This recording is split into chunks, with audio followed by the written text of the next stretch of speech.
2018. Now, before I get to the list, quick disclaimer. This year wasn't the greatest year for me in terms of how many games I beat. Last year, I beat about 30 games. This year, I did a count, and I think it was like maybe 14. Because this year, there just didn't happen to be that many games that I liked.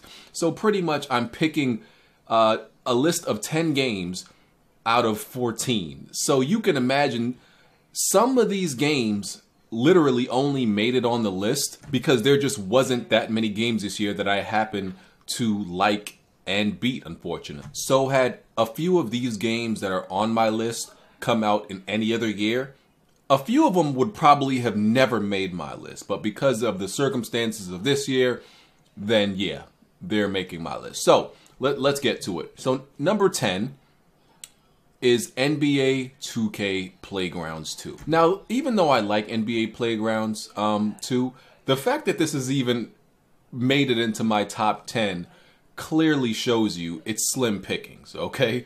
Listen, the game was fun. It was arcadey, you know, it was flashy, and I enjoyed it for that reason. It was, you know, it was cheap fun. Listen, it was pretty much, to round out the number 10 spot, it was either this or Shadow of the Tomb Raider. And Shadow of the Tomb Raider, I was just so disappointed in that game. I just wouldn't feel right putting that on my top 10 list, okay? I felt disrespected and just very underwhelmed by what that game turned out to be. At least NBA, you know, 2K Playgrounds 2 was exactly what it should have been. It's a, you know, cheap little fun, downloadable title, quick game, you know, some arcade basketball fun. So that game turned out what it was, you know, it was fun for the moment. I had fun playing online and everything like that. They made improvements over the last game.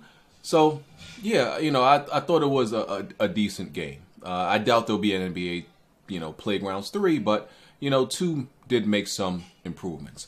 So let's move on to number 9. Number 9 was Unravel 2. I was a big fan of the first game, and I know some people, you know, probably wouldn't give this game a chance or the time of day because of its appearance, but the main thing I like about it is the physics-based puzzles. I think this game has you know, just great level design and great puzzles, and just a great overall presentation. The game looks absolutely, you know, gorgeous. And, you know, it has like an underlying theme, not necessarily a story, but like a theme. So, you know, and this is something that I actually played with my wife, and, you know, she's not really a gamer, but she just happened to pick up the controller and start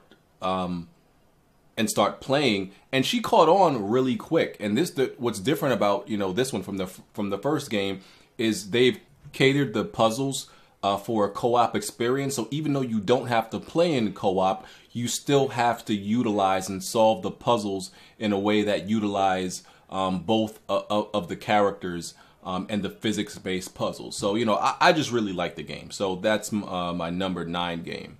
My number 8 game is going to be Shadow of the Colossus. So, Shadow of the Colossus to me it's a top 5 game of all time, but the reason it's in my top, you know, it's higher on rather lower on my list, depending on how you look at it, is because I'm not measuring this game like it's, you know, like it's an original release. Okay, so, you know, I played it all the way back then when it initially came out. You know, I was amazed by it then. It is an amazing remake. You know, love the story. I love the improvement to the visuals. You know, I just love the challenge of like taking on each of these colossi and how each one is like modeled different, and the mystery in the game, and how the colossi are just like these giant monsters that you have to take down. It's like a giant obstacle course and scaling them. I just think that's an amazing experience. But yeah, so like I said, the only reason it's at number 8 is because this is something I've experienced before, and I'm not like putting the game at the same weight as an original release. But, you know, yeah, I actually love that game. It's probably always going to be in my top 5 games, favorite games of all time. So yeah, that's number 8. Number 7 is Darksiders 3. This game has, you know, it has very split opinions Some people have said it's terrible. Some people have said it's amazing. Usually when you have such a split crowd, and it's always interesting that a few people, because there's not a lot of games where some people say, you have so many people saying they love it, and then so many people saying it's garbage, right? Usually a game is usually a little bit more one-sided. Usually a little bit more one-sided. And when you look at Metacritic, now even though I don't put any weight into Metacritic because, that's nothing but other people's opinions. But out of curiosity, I look there sometimes. And Darksiders 3 literally has every score from a 2 to a 9. So people are obviously having very different opinions. I'm on the side where it's on the spectrum of being a better game. I had a very good experience. I mean, I like the voice acting. I like Fury as a character. I like the combat system. I like the fact that you had to back travel. I like the difficulty, the challenge, the bosses. I like most things about this game. And the reason, honestly, it's like number, what was I up to? 7? I think I was up to 7. Number 7 on the list is because there are some bugs. I ran into a pretty game-breaking bug that I'm actually waiting for them to fix. So it is with its technical problems, but I think the gameplay is very fun and solid. It's like I explained in my impressions, it's a old school God of War and Souls type game. So yeah, I've really been enjoying it. So yeah, it's number 7 for me. Number 6 is Call of Duty Black Ops 4. Now everybody knows, I've said a lot of times, I'm not necessarily your typical Call of Duty fan. I don't even consider myself a Call of Duty fan. So if I give this game credit, it has to be at least decent. And I think, they just did a great job of Call of Duty Black Ops 4, specifically on the PC version. I felt like using the mouse and keyboard made a huge difference for me. I really enjoyed that experience. I thought the online was pretty balanced. It had good maps. Blackout mode was really fun.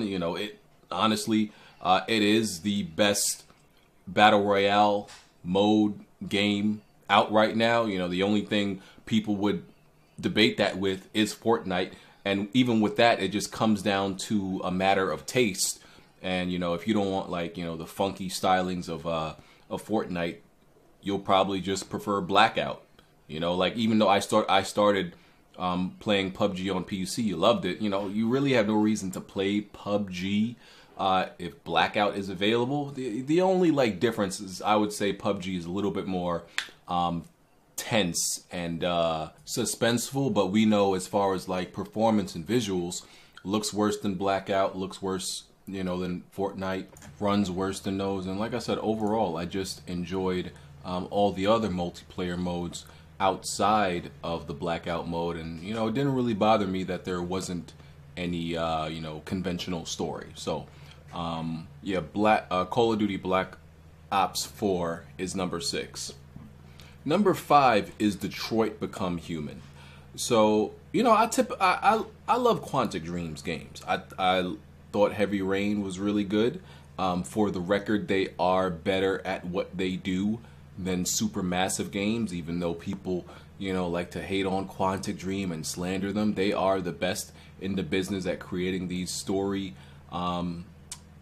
driven, interactive narrative games and everything, whatever exactly you want to specify it as. They are the best at what they do.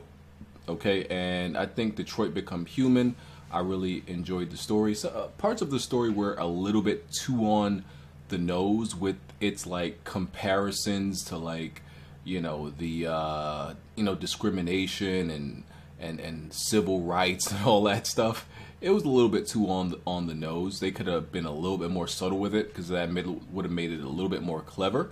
And sometimes it does bother me when video games use actual real life actors and their likeness. And pretty much their actual, you use that person for mocap and all that, because it kind of takes me out of the game. It takes away the immersiveness for me, especially if I know that character, that actor, and I've watched a show with that actor. Because I watched Grey's Anatomy, where I can't remember his actual name. But the guy who plays as he's Avery Jackson, I believe, in Grey's Anatomy, and he plays Marcus in in Detroit Become Human. I can't remember his real name, but you know, when I'm playing this game, all I can see is the character from, you know, the TV show. So sometimes I don't like when they do that.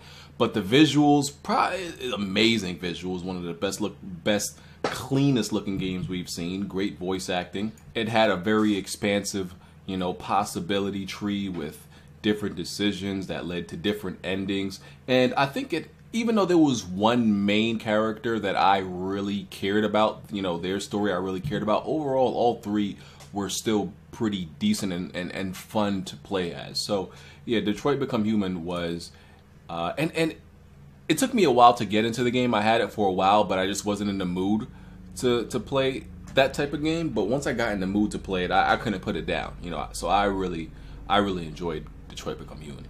So that was number 5. Number 4 is Battlefield 5. Now, listen, of course, I just put out my Battlefield 5 review, so I don't got to get too deep into this. I know it's the thing to hate EA because they're a scum company. Trust me, I agree. They are a scum company. But that does not make Battlefield 5 a bad game. The multiplayer is fun. It's balanced. It's a good game. I mean, the war stories did falter a little bit in comparison to its predecessor. The war story that came out post-launch, where you play as the Nazi commander, was probably the most riveting story. It was probably the best one. But overall, as a package, they were decent, even though they weren't as good as the first one, as the ones in Battlefield 1. But like I said, of course, visuals look great, even though I feel like they've hit a ceiling as far as that goes. The multiplayer is definitely fun. It's something I'm going to continue to play. So yeah, I just been enjoying Battlefield 5, and it's definitely a good game when you separate the game and the product away from its evil company. Okay, so yeah, Battlefield 5 is number 4. Number 3 is Red Dead Redemption 2. Now, as much as people think I hate this game, I don't. It's number 3. Okay, I'm just objective enough that I can clearly see the good points with this game and the bad points. This game has a lot of pros, but it has several cons also that really diminish and really ruin the experience, no matter how people want to be in denial about it. The game, once again, has terrible controls, terrible aiming, terrible movement, okay? Terrible input lag. Some of this stuff can be proven. It's not even opinion no more. Anybody who's still in denial about it, that's exactly what you are, in denial. I don't know what to tell you. So in my review, I probably made my longest review I've ever made. It was like 22 minutes for Red Dead because it's such a huge game in scope. And I explained, you know, very descriptively all the flaws in it, and some people still couldn't understand. And I still gave the game an 8.8, which is not a bad score at all. It just wasn't a masterpiece because of its flaws. But this is a game I still enjoyed. It was just like everything you do was kind of tainted because everything you do in the game is it includes movement. It includes aiming. You know? So if those mechanics are interwoven into everything you do, it affects the entire game. So that was my only, you know, that was my problem with Red Dead. But the story is top notch in Red Dead. The score, you know, the score and the music is good. The story is better than the gameplay, honestly. You know, and there's a lot of like, you know, there's a lot of smoke and mirrors when it comes to Red Dead that people sometimes don't see because they're so, you know, Rockstar does this trick where they put so much in the game and they wow you with the size of their game that people kind of miss other things where it's very empty and very vain and has no substance, right? So, but I saw through that. But you know, like I said, I still did enjoy Red Dead. So it's number 3 for me. Number 2 is Spider-Man.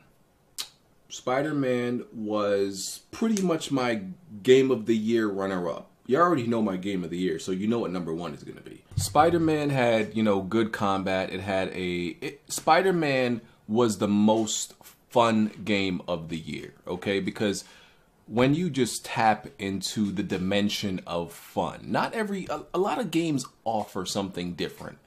And a lot of people, interpret fun differently. But Spider-Man wasn't the best game of the year, but it was absolutely the most fun. It was probably more fun than what my actual game of the year is, right? When we're talking about the pure essence of fun, just joy of doing something.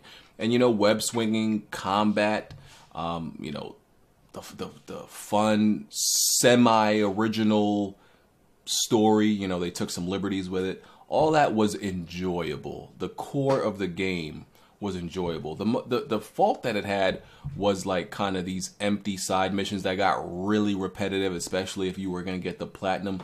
If they were able to diversify their side missions and everything like that a little bit more, then it wouldn't have gotten tiresome and repetitive and just mundane. But they kind of unfortunately fell victim to what a lot of open world, sandbox games to be specifically, what a lot of sandbox games, because this is sandbox, it's not open world, we're just in Manhattan. A lot of games like this fall victim to. But other than that, Spider-Man was just a very fun experience.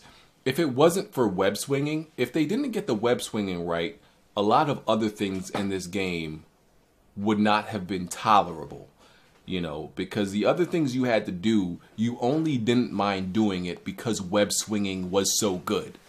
They got that perfect, so everything else was just more manageable to do. So yeah, I enjoyed Spider-Man, and it was just, pure fun when you think about what that really means. And number 1 for me, so Spider-Man was number 2. Number 1 is God of War. Do I really have to explain this? God of War was a masterpiece in every sense of the word, okay? Story, controls, concise movement, it had these somewhat deep RPG elements.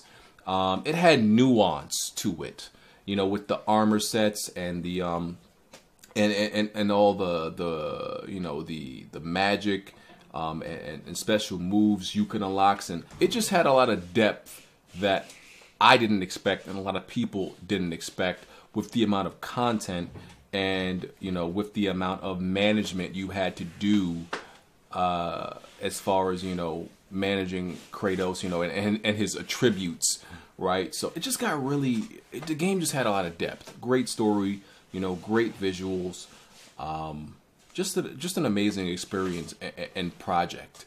It's clearly a standout of this generation, probably the best game of this generation in my opinion.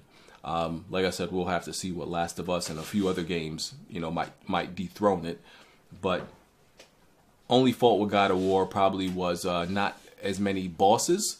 It had a lot of mini bosses that were like duplicates with just small alterations made to them. But God of War was absolutely amazing. So yeah, that is my top 10 games of the year.